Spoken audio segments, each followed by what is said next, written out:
Ferrari had a very strong second day at the pre-season test in Bahrain. Charles Leclerc, driving the new SF26, set the fastest time of the entire test so far.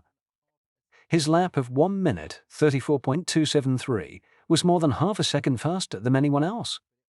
This performance showed that Ferrari has a lot of speed. But it also happened on a day where their main rivals, Red Bull and Mercedes, had serious problems.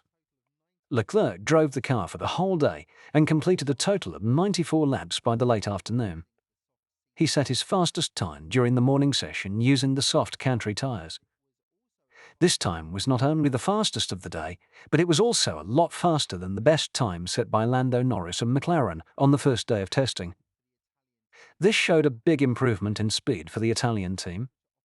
The lap was set in the cooler morning conditions, which are often good for setting fast times. The fact that the time stood for the rest of the day, even as the track conditions changed, shows just how fast it was. While Ferrari was setting fast times, other top teams were in their garages with problems.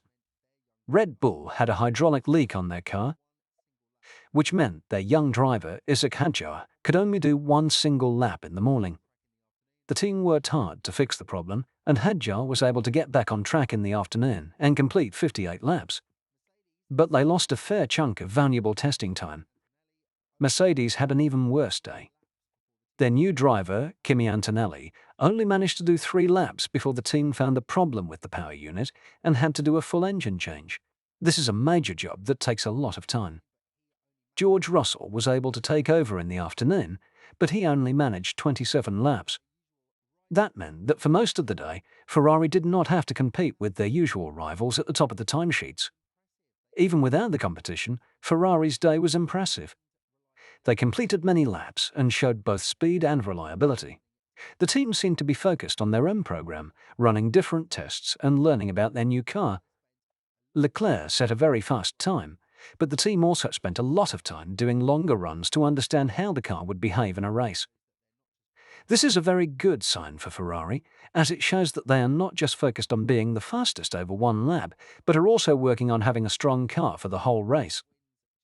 A fast car that can last a whole race is what wins championships. Another interesting point from the day was about a new driving technique. Many drivers were seen trying to copy a trick first used by Max Verstappen.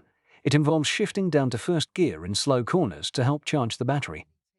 Many teams, including McLaren and Alpine, were trying this new technique out. However, people watching the track noticed that Charles Leclerc only tried it once or twice and then went back to his normal driving style. That could mean a few things. It could mean that Leclerc was not comfortable with the technique yet, or it could mean that Ferrari does not need the trick to be fast. Either way, it shows that there might be even more speed to find in the car if they decide to use that technique later. The fact that they are already so fast without it is a very positive sign. There were some reports about the car itself. Some people in the paddock believed that the Ferrari car in Bahrain is basically a test mule, and that a lighter, more advanced car will be used when the season starts. There were also rumors that the team has not yet used its most aggressive and fastest parts. These are just rumors at this stage, but they do add to the feeling that Ferrari is maybe not showing its full potential just yet. And if those rumors are true, then the speed Ferrari has shown so far is even more impressive.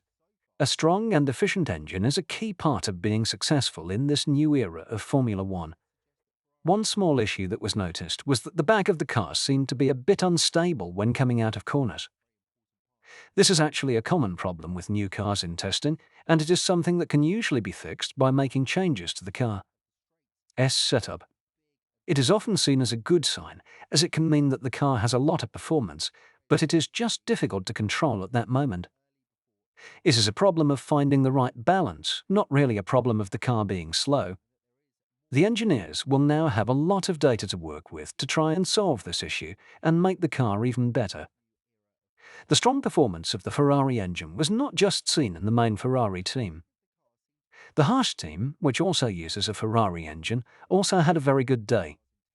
Their driver, Oliver Behrman, completed over 100 laps and set the third fastest time of the day. This shows that the Ferrari power unit is not just fast, but also reliable. The Cadillac team, another team using Ferrari engines, also had a very productive day. although they did cause a couple of red flags. One was for a minor stoppage on track, and another was when a wing mirror fell off the car. These are the kinds of small problems that teams expect to have during testing. There is also a bigger story happening in the background about the engines at the moment. There is a debate about a loophole that Mercedes may have found in the engine rules. This has led to a situation where Ferrari, Red Bull, Honda and Audi are all on one side, asking for a rule change, while Mercedes is on the other side. If the rule is changed, it could mean that Mercedes-powered teams lose some of their power, and that would make the Ferrari engine look even stronger in comparison. This is a political battle that will be very important for the championship, and it is another reason for Ferrari to feel very optimistic right now. Overall, it was a very positive day for them. They were the fastest team on the track. They completed a lot of laps, and their car looked very reliable. While their main rivals had a bad day, Ferrari took full advantage and gathered a lot of important data. The team looks to be in a very strong position heading into the final day of testing. The big question that everyone is asking is, how much more speed does Ferrari have in reserve? We will have to wait for the first race of the season to find out for sure, but the signs from day 2 are very promising for the Italian team and their fans. The final day of testing will be a very interesting one to watch, as we might get a few more clues about who really is the fastest. For now, though, Ferrari can be very happy with their work. The team has a lot of data to analyze, and they will be working hard to make the car even better for the final day of testing and the first race of the season. The Tifosi have every reason to be excited. The car is fast, reliable, and seems to have a ton of potential. The team is also working very well together, and they are not being distracted by what other teams are doing. They are focused on their own program, and that is a very good sign for the season ahead. The red cars are looking like a real threat for the 2026 championship. The combination of a fast car, a strong engine, and a focused team is a very powerful one. Ferrari have not won a championship in a long time, but this could be the year that they finally get back to the top. The team and the fans are hoping that this is the start of a new era of success for the most famous name in Formula One. The pressure will be on, but Ferrari seems ready to meet the challenge. Day 2 of testing in Bahrain, and Ferrari is looking seriously strong. But is that going to translate to championship success? The first race in Melbourne will give us some answers.